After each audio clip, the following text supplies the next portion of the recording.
നമ്മൾ കൊച്ചിയിൽ നിന്ന് എല്ലാവരോടും യാത്രയൊക്കെ പറഞ്ഞത് അകത്തേക്ക് കയറാണ്ട കുറച്ച് നേരത്തെ തന്നെ നമ്മൾ എത്തിയണ്ടായിട്ടാ ബേബീനെയും കൊണ്ടൊക്കെ വന്നുകൊണ്ട് നമ്മൾ കുറച്ച് നേരത്തെ തന്നെ എത്തിയണ്ടായിരുന്നു.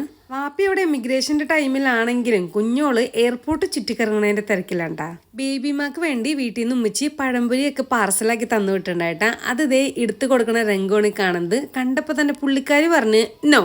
വേറെ പലതും ആ ബാഗിൽ നിന്ന് പ്രതീക്ഷിച്ചിട്ടാ മൂപ്പരോട് നിൽക്കുന്നത്. പഴംപൊരി ഞങ്ങളുടെ കണ്ടോടുകൂടി ആളെ സ്വഭാവം മാറിയിട്ടാ. അവൾക്കറിയാ ഇത് റിജക്ട് ചെയ്താൽ അടുത്തത് അതിൽ നിന്ന് ഇങ്ങോട്ട് പോരൂന്ന്. അതുകൊണ്ട് തന്നെ യൂഷ്വൽ അവളെ ഒതുക്കാൻ വേണ്ടിയിട്ട് അവൾ വിചാരിച്ച സാധനം തന്നെ ഞാൻ ആ ബാഗിൽ നിന്ന് എടുത്തു കൊടുത്തിട്ടാ. എന്ത് ബിസ്ക്കറ്റ് അല്ലെങ്കിൽ മിഠായി അതന്നെ. അങ്ങനെ 1.5 മണിക്കൂറിന് ശേഷം കാത്തിരുന്ന് നമ്മുടെ സമയം വന്നെത്തി. ബേബി കൂടെ ഉള്ളതുകൊണ്ട് തന്നെ ഒരുപാട് ഹാൻഡ് ബാഗ് ഒന്നും നമ്മൾ കയ്യിലെടുക്കാത്തതുകൊണ്ട് തന്നെ വലിയ കുഴപ്പമൊന്നും ഇല്ലായിരുന്നിട്ടാ യാത്ര. 2 years കഴിഞ്ഞുകൊണ്ട് തന്നെ ബേബിമാർക്കും സീറ്റൊക്കെ കിട്ടിയിട്ടാ. ആ ഫ്ലൈറ്റിലെ ഏറ്റവും അവസാനത്തെ സീറ്റ് ഏതാണോ അവിടെയാണ് ഞാനിരുന്നത്. അതങ്ങനെ വരും. അങ്ങനെ നമ്മൾ ഇവിടുന്ന് യാത്രയായി മക്കളെ.